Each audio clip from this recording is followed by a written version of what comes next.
Open-world games have transformed gaming as we know it. They've given players the freedom to explore vast landscapes, create their own stories, and interact with living, breathing worlds. But how did we get from simple pixelated maps to massive, realistic environments filled with endless possibilities? Let's take a journey through time and explore the evolution of open-world games.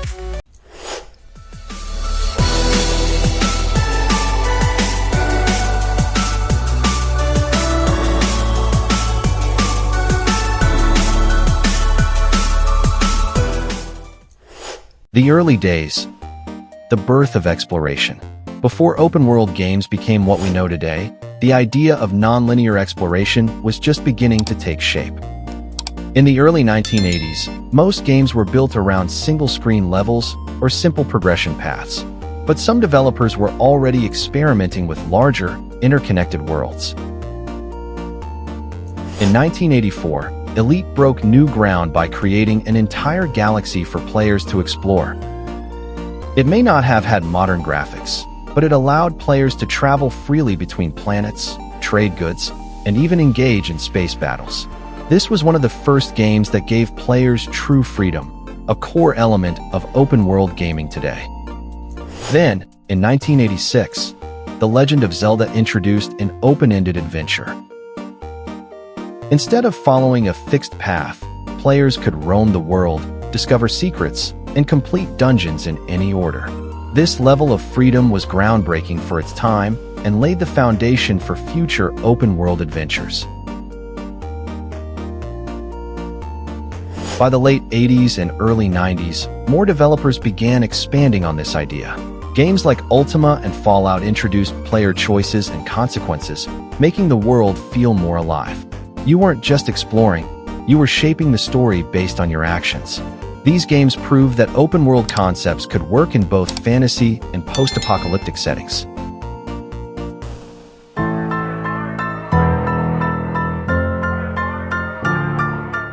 The jump to 3D, a new era begins. The 90s and early 2000s brought a major shift: 3D worlds. Until this point, most open-world games used top-down or 2D perspectives, limiting how immersive they could be. But everything changed with Grand Theft Auto 3 in 2001. For the first time, players had a fully explorable 3D city, Liberty City. You could steal cars, complete missions at your own pace, or just roam around causing chaos. It was one of the first games that made players feel like they were living in a real, breathing world. Around the same time, Morrowind took open-world RPGs to the next level. Unlike linear RPGs, this game let you create your own character, forge your own path, and ignore the main quest entirely if you wanted. Players could explore massive landscapes, interact with unique NPCs, and uncover deep lore.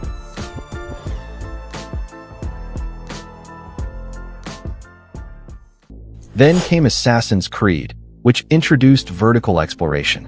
Climbing buildings, leaping between rooftops, and immersing yourself in historic cities made the world feel more dynamic than ever before.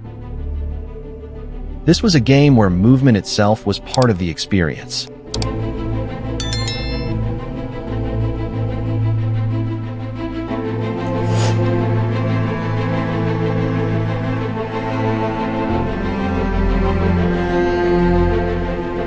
The Golden Age, open-world games take over.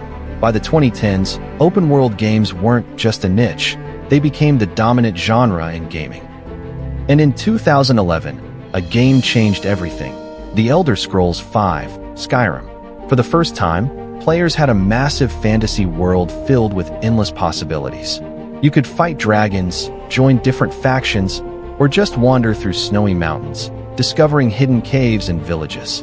Every player had a unique experience, and that's what made the game so special.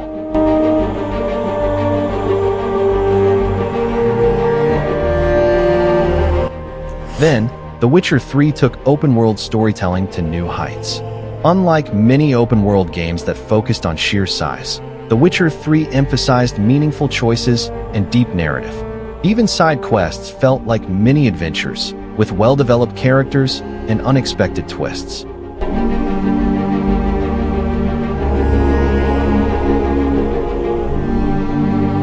And then, in 2017, Breath of the Wild reinvented open-world exploration. Instead of marking every point of interest on the map, the game encouraged organic discovery.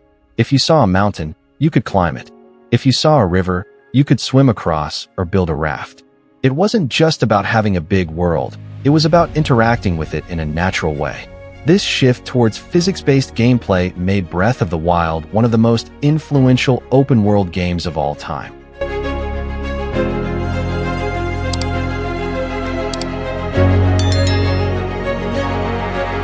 The modern era, bigger, better, more ambitious.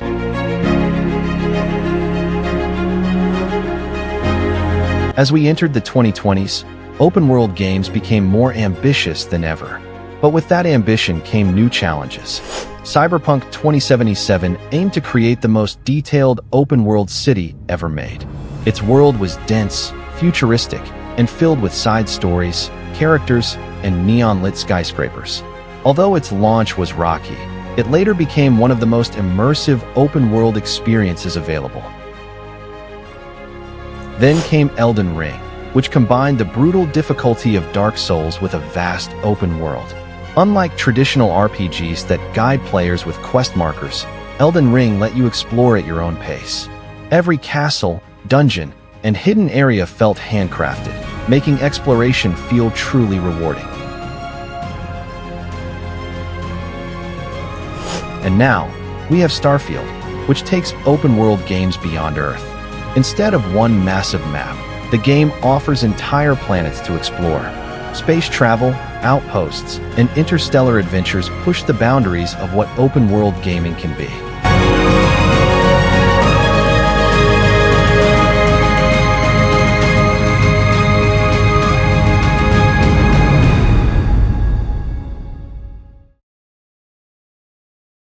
From simple pixels to massive, living worlds, open-world games have come a long way.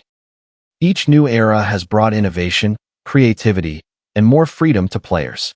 And we're only scratching the surface of what's possible. But now, I want to hear from you. What's your favorite open-world game of all time? And what do you think the future holds for this genre? Let us know in the comments. And if you enjoyed this video, don't forget to like, subscribe, and stay tuned for more gaming content. Thanks for watching.